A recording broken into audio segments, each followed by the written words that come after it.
Well, weren't those wonderful comments? Thank you so much, Albert.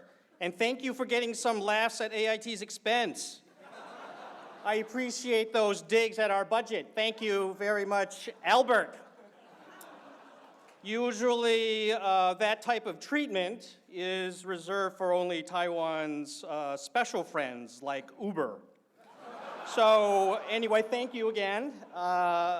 I have ties that are older than Albert, by the way. I appreciate that you're about half my age, but really a spectacular set of remarks. I just spoke to my friend from Corning, Daniel Tseng, just a few minutes ago, and he said with great anticipation, he said, "Oh, we're really looking forward to your humorous speech. Tell us, what kind of jokes that you'll be telling." And I told him really sadly that I had no jokes.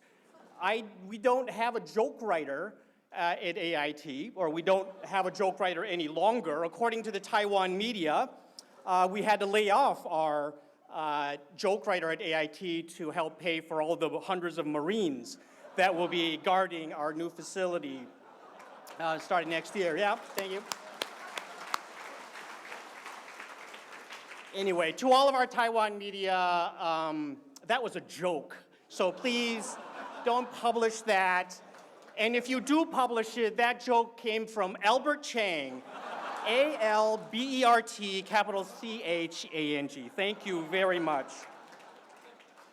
Okay, so let's begin. President Tsai, Madam President, National Security Council, Secretary General Joseph Wu, Minister without portfolio Deng, good to see you, John, Foreign Minister Lee, Interior Minister Ye, Science and Technology Minister Chen, Health and Welfare Minister Chen, Environment Minister Lee, National Communications Commission Chairperson John, Legislative UN Secretary General Lin. Madam President, is there anyone in your government who is not here tonight?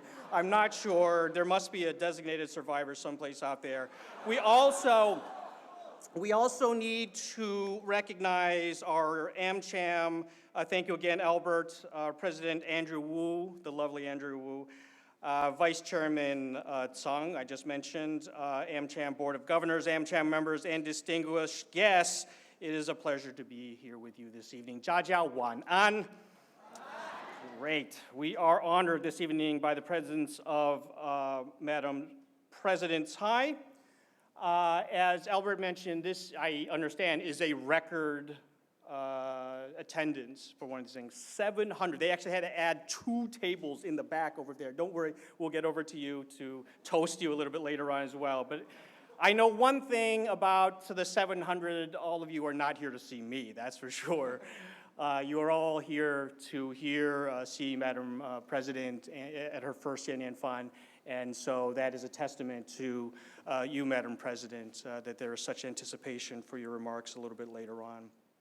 Their strong support, your government's strong support for the U.S. business community is essential to what the United States and Taiwan are accomplishing together to promote trade, deepen investment, and broaden our economic cooperation. Of course, we would not have the high level of economic cooperation we see today without the voices and acumen of an attentive U.S. business community. AmCham Taipei and its members play a leading role in identifying ways to increase trade and economic growth, including through the annual white paper and business climate survey, which I have, 2 publications which I have read with some pride. AIT is grateful for the productive cooperation we have with you. This is my first address to you in the new U.S. administration, and I'm very excited about the potential opportunities that lie ahead. In recent weeks, I've had the opportunity to talk to public and private sector leaders, including many in this room, about their hopes for the U.S.-Taiwan economic relationship under President Trump and President Tsai.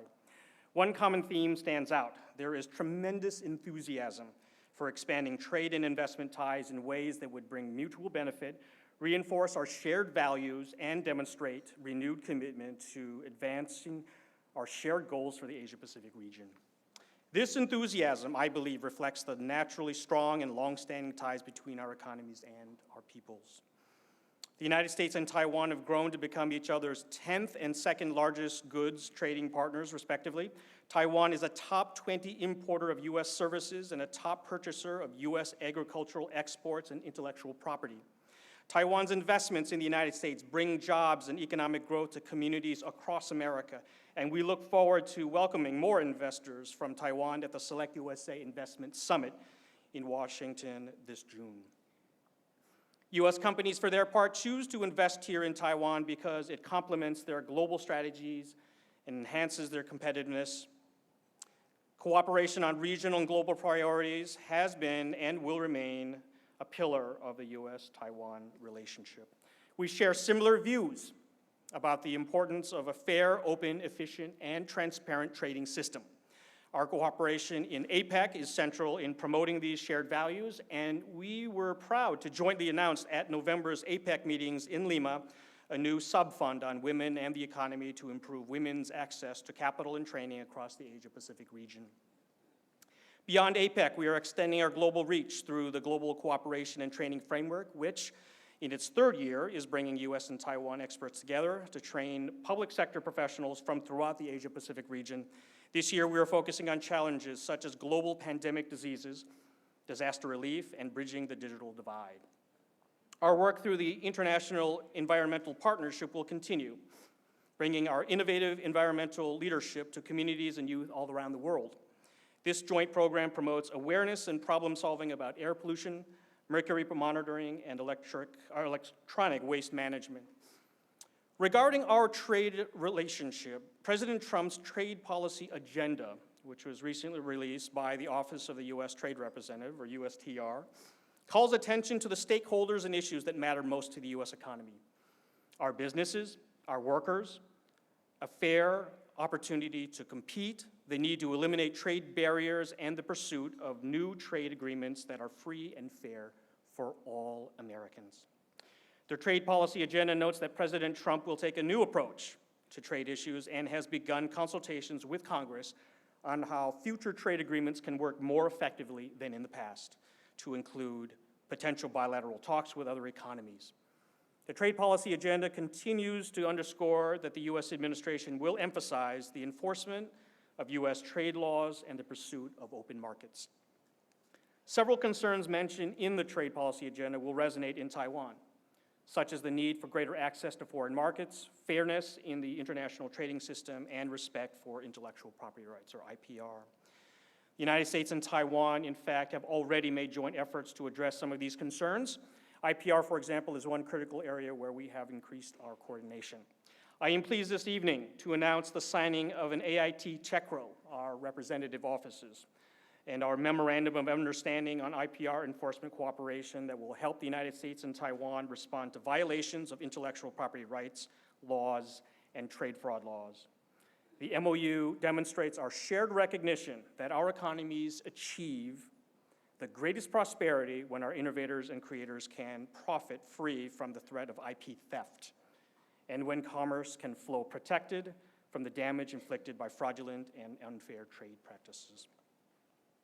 We are also identifying new opportunities for collaboration through our Digital Economy Forum, a venue for dialogue between our public and private sectors on a wide range of topics from entrepreneurship and cybersecurity to cross-border technology licensing and smart cities.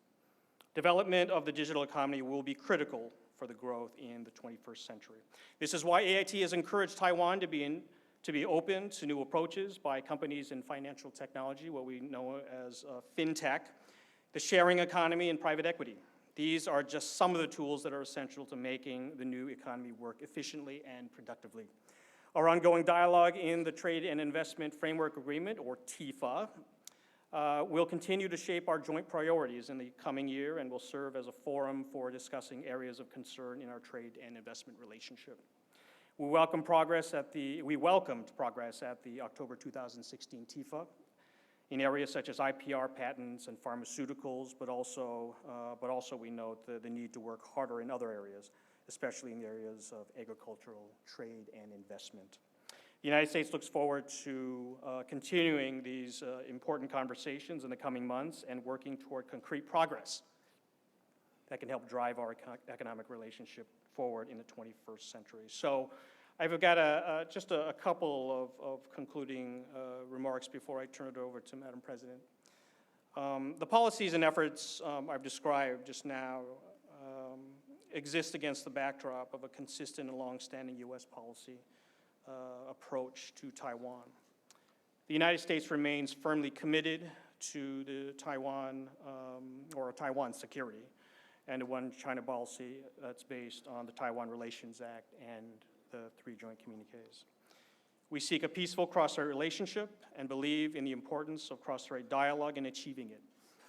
We seek to expand our economic and cultural cooperation with Taiwan and are already doing so by continuing our work through the TIFA, the GCTF, the International Environmental Partnership, the Digital Economy Forum, and other venues, all of which help the United States and Taiwan promote our shared values regionally and internationally. I note that Albert mentioned to me yesterday these kinds of interests from AmCham, everything from cross-strait relations to the regulatory system here. And AIT walks hand in hand with AmCham in so many ways. We speak often from the same page, and we will continue to do that in the future. I also proudly note that this year we celebrate the 60th anniversary of Fulbright Taiwan, as well as Taiwan's 5th year in the visa waiver program, both of which have brought our people closer together. So in closing, as we celebrate and build on our earlier successes, AIT looks forward to creating new opportunities with Taiwan. Again, with AmCham, we are very, very close with one another, and to the degree that we can be helpful, we will continue to do so. I want to wish all of you a happy evening, a great dinner, and good luck in the next year. Thank you very much.